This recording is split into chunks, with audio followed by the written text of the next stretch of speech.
We need to talk about race. Why are people protesting? Why are people angry? Slavery ended 150 years ago. The civil rights movement was 60 years ago. Racial discrimination is illegal now. Heck, we even had a black president.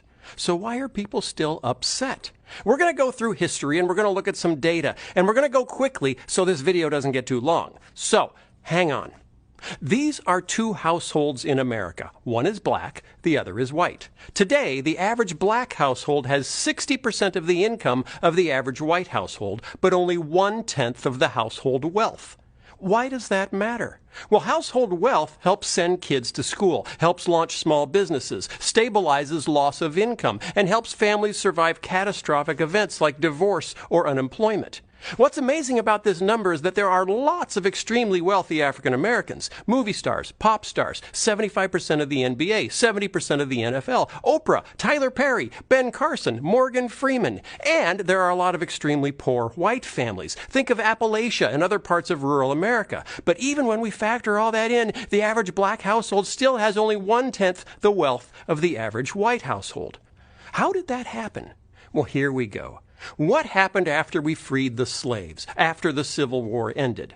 9 states enacted vagrancy laws, making it a crime to not have a job.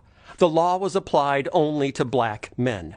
8 of those states then allowed prisoners, the black men who'd just been arrested for not having a job, to be hired out to plantation owners with little or no pay going to the prisoners themselves. So, that's right, men who had been freed from the plantations found themselves right back on the plantations. Additional laws prohibited mischief and insulting gestures, which allowed more black men to be arrested and created a huge market for convict leasing.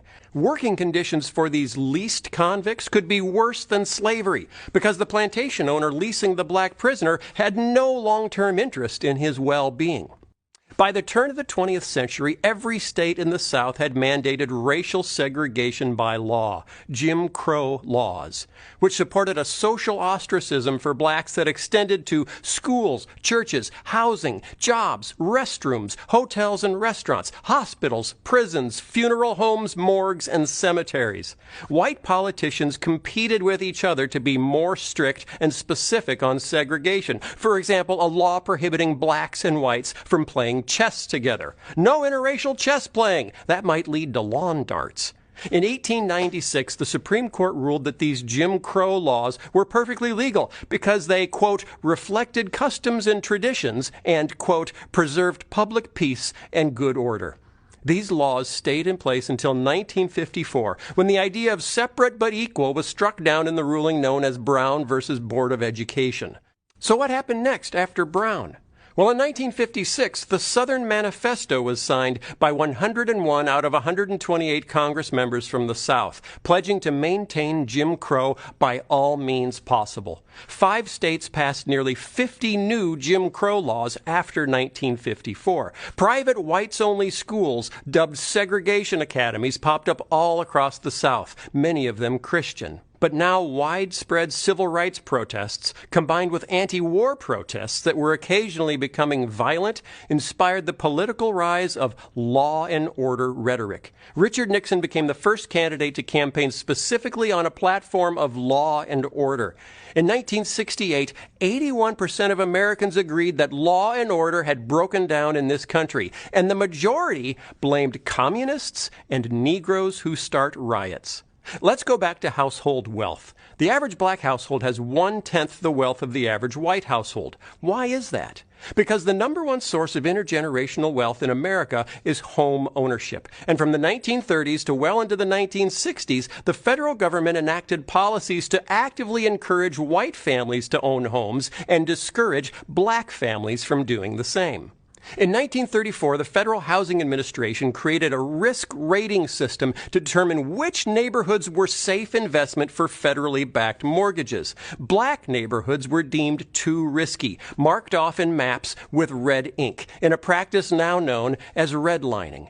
After World War II, a boom of new suburban housing was built all over the country, much of it restricted by deed to whites only. In 1948, 40% of new housing developments in Minneapolis, for example, had covenants prohibiting purchase by African Americans. So blacks couldn't live in white neighborhoods and couldn't get federally insured loans for black neighborhoods. Until 1950, the Realtors Code of Ethics specifically prohibited selling a house in a white neighborhood to a non-white family. You could lose your realtor's license if you helped a black family buy a home in a white neighborhood. In the 1930s, the FHA's underwriting manual said, quote, incompatible racial groups should not be permitted to live in the same communities. The FHA went on to recommend that highways would be a great way to separate black neighborhoods from white neighborhoods. The FHA funded huge white-only suburban housing developments, leaving blacks behind in inner cities. After World War II, the GI Bill provided subsidized mortgages to help millions of men returning from war to buy their first home. While technically eligible for the GI Bill, the way it was administered left 1 million black veterans largely on the outside looking in. In New York and New Jersey, the GI Bill insured more than 67,000 new mortgages. Fewer than 100 of those went for homes purchased by non-whites. In 1947, there were 3,200 mortgages in Mississippi guaranteed by the government for returning veterans. Of the 3,200, only 2 went to black veterans. As a result, white families after the war were able to build home equity, growing wealth for retirement, inheritance, and college education for their kids. One historian has stated that there was no greater instrument for widening an already huge racial gap in post-war America than the GI Bill. And then came the war on drugs. Inner-city blacks were extremely vulnerable economically. The overwhelming majority of African Americans in 1970 lacked college degrees and had grown up in fully segregated schools. In the second half of the 20th century, factories and manufacturing jobs moved to the suburbs. Black workers struggled to follow the jobs. They couldn't live in many of the new suburban developments. And as late as 1970, only 28% of black fathers had access to a car. When a white man in Cicero, Illinois, just outside Chicago, sublet an apartment to a black family, the white community rioted, setting fire to the apartment building and smashing windows until the National Guard had to intervene. The result of all of this: in 1970, 70% of African American men had good blue-collar jobs. By 1987, only 28% did. As unemployment skyrocketed in African American communities, so did drug use. As drug use increased, so did crime. A dynamic today that we see playing out in white rural communities hit hard by unemployment and opioid addiction.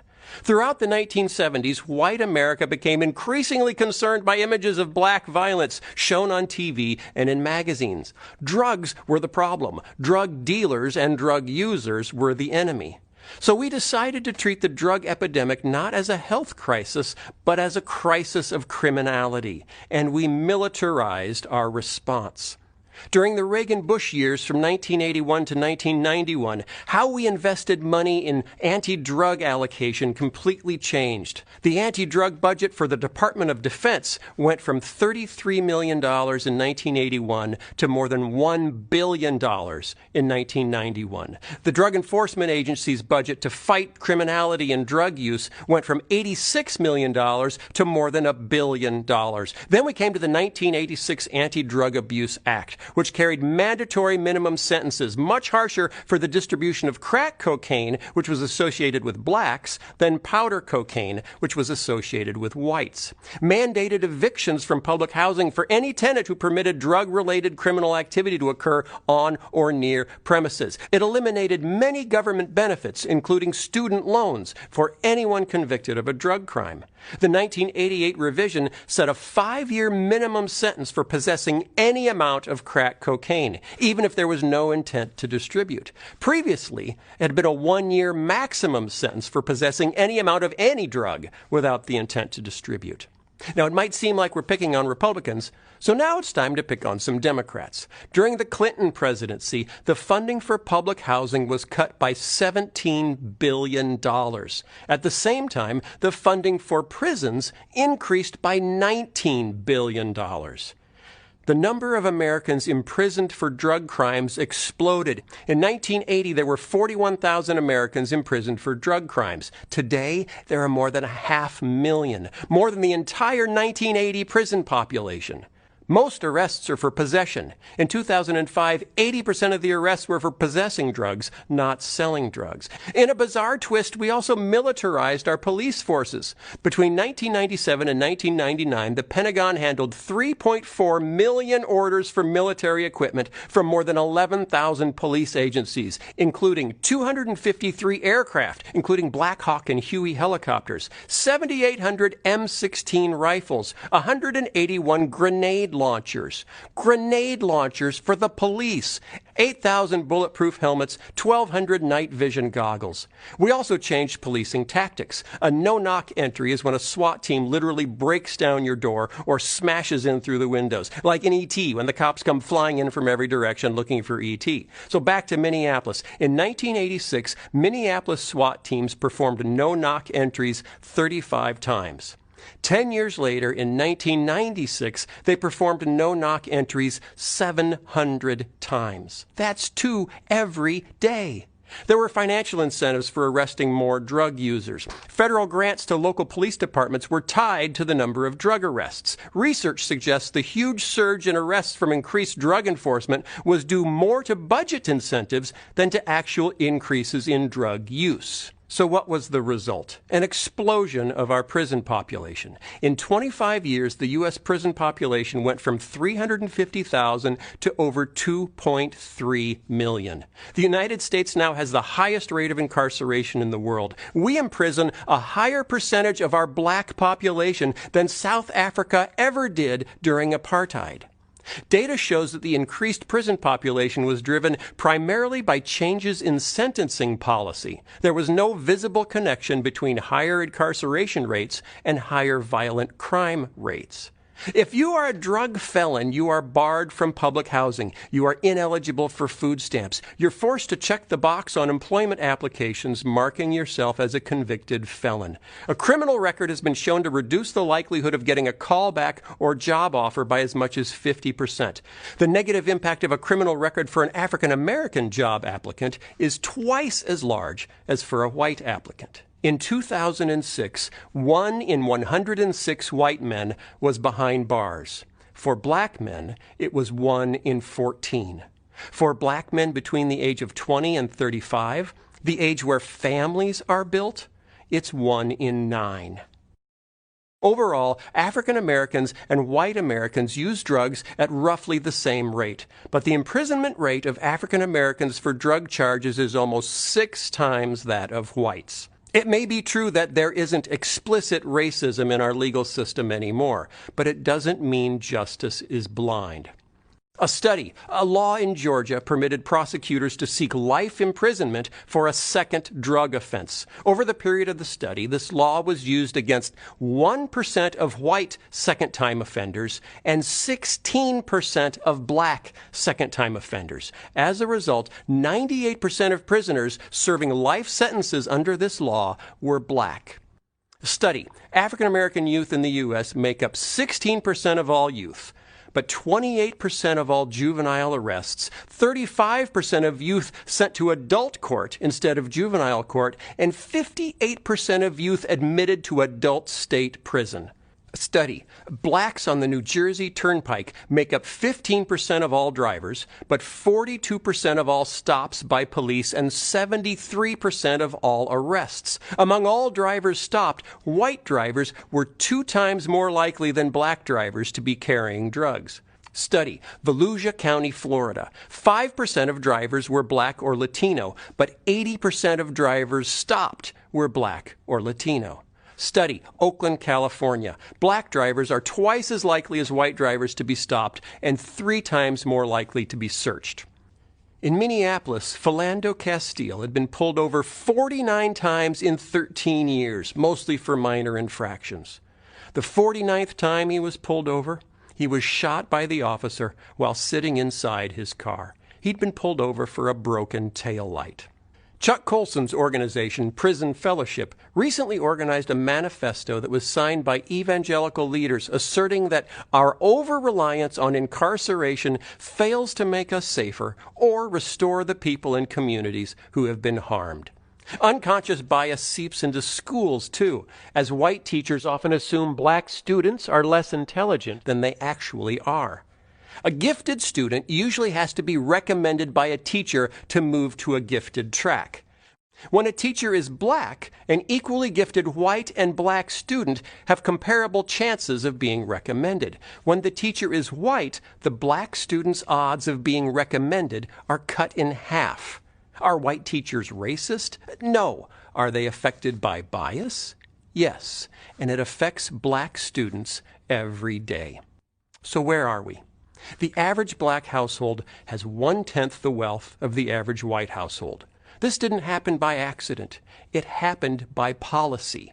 We, the majority culture, told them where they could live and where they couldn't. Then we moved most of the jobs to the places we told them they couldn't live.